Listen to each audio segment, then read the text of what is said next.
And this is, I hate feelings. Why am I like this?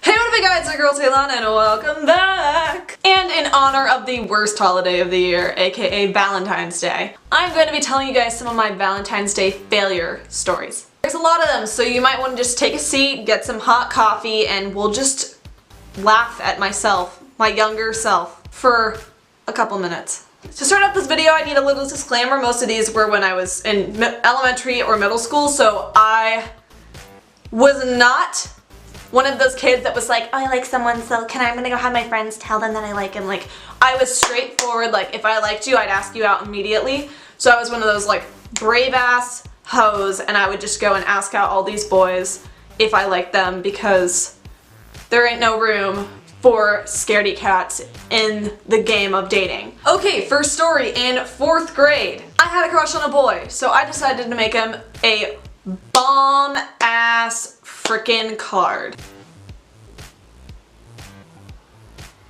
So I was the arts and craft frickin' queen of 4th grade. So I decided to make a card, but bigger than most cards people made for each other, you know? So I took 2 whole pieces of, 8.5 by 11 pieces of paper, taped them together, and made a fancy ass mother effing card. And I'm pretty sure I had another page in the middle because I'm just extra as frick. And so in this I had drawn a couple pictures and all this stuff to, express how much I wanted him to be my Valentine. So I don't know about you guys, if you guys remember what an acrostic poem is. You take a word and you draw it vertically, and then you write a word that starts with each letter of the word. You know what I mean? So let's say his name was Timmy, so it will be like, for the T it'll be like talented, or I will be like intelligent, spelled with a J or something because I was a child. And it's supposed to be like, something like cute, like, oh, like you're super talented, independent, like, mama's boy. I don't friggin' know, but whatever. So you make a poem and it's supposed to be cute. So I made one with his freaking name, and that was 1 page of the thing. So I drew all these pictures and all this stuff, and I spent so freaking long working on it. So then Valentine's Day comes around and I finish the card. I have it in my backpack. There's lots of glitter on it. It's looking fresh as heck, and I give it to the boy. He takes it, gives me a complete blank look, doesn't open it, doesn't look at it, and just goes, thanks. And then walks away. Walks away. Excuse me for pouring my heart out to you, buddy. Literally just walks away. That's freaking it. Okay. This is the reason why I have freaking commitment issues and I don't like expressing my feelings to people, because freaking Timmy in the 4th grade didn't say anything other than an awkward, okay, thanks, and then walk away from me. Okay, you know what? Story number 2 takes place in 5th grade when I liked a different boy. So I liked this boy and he was super, super freaking adorable. And every girl liked this one boy. There was not a chance he'd like me back. Let's just say that. So ballsy little me, like 9-year-old me, I don't know, decides to write a note saying, hey, will you go out with me from Talana? I decided to write that note, put it in his desk as we were leaving for recess, and then we'd go to recess and then come back and then he'd see the note. So then I put the note in his desk and then I leave for recess, and just so happened that while I'm at recess I overhear some girls talking and they say, oh my god, did you hear about Billy get a new girlfriend already? And I was like, oh heck to the no. I just put a friggin' note saying that I like him in his desk. I'm gonna go bust my booty to class and take that note out of his desk before he sees it. So in true, calm, collected Talana fashion, I full freaking speed run back to the classroom and take the note and throw it in the freaking trash can, because that would be embarrassing as heck. So the boy never knew that I liked him. All was done, all was safe. That was a fail on my behalf.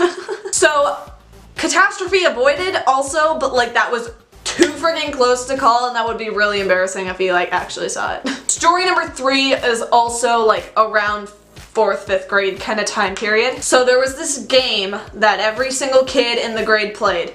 And it was where you would take someone's hand and you would write a name on the inside of their hand. So you'd write Billy on the inside of their hand, and then on the outside you'd write a time on the clock. So say you have 12 on like the time side of your hand, you can't look at the name on the inside of your hand until 12, or you have to ask that person out. And if you wimp out and look and don't ask the person out, you're basically disregarded as a human being and are completely ignored for the rest of the school year because you don't play the game the way it's supposed to be played. This was like the big thing at our school. So sometimes they would have their friends purposely write the name of their crush on their hand and like whatever time, and so they would immediately look at it so that they have an excuse to go ask out the boy they like. So then if the boy were to say no, then you could be like, ha, it's just part of the game, bro. Like, haha, I didn't really mean it. But sometimes people would try to pull stunts where they pretend that they had their name written on their hand but then didn't actually go and write it on their hand and then go ask out the boy they like.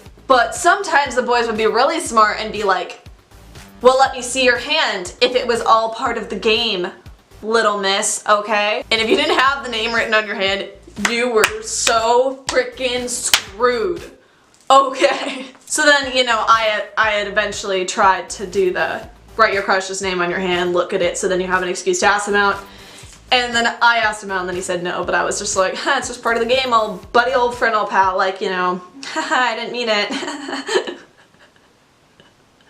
I'm single. Story number 4 starts off with another game that our school liked to play. So every week, the kids at our school would do something like on Wednesday and call it like opposite day, so everything you say was supposed to mean the opposite. So lots of people would do things as opposite day pranks, and most of them were not very nice. So around Valentine's Day, the boy that I like came up to me and he was just like, hey, you want to go out with me or whatever? Like, I kind of like you. And I was just like, yes, please, thank you very much, sir. I would like to do that. I was 10 years old, keep this in mind, okay? And legitimately, that little head can prank his way right to hell. Because I reply, okay, yes, sure. Because I was a little bit dubious about it. And he goes, ha, opposite day, I didn't mean it, you said yes. And since there were 10 other little crappy booger picking boys around, I had to reply, ha, well, I already knew that, so opposite day back at you guys. Whatever. So those are basically all of my crappy Valentine's Day stories. I mean, there's probably more, but what are you gonna do about it? No matter if you're in a relationship or not, is Valentine's Day fun? It's just a crappy excuse by Hallmark to sell more freaking cards. So I think we can all agree that Valentine's Day sucks. Major donkey dick. Anyways, that is all I have for you guys today. If you enjoyed this video, please be sure to give it a big thumbs up and subscribe. Also be sure to turn on my post notifications and follow me on all my social media at Talana Jordan, because I am very, very active with you guys on my Instagram and Twitter. And I will see you guys next week. Peace!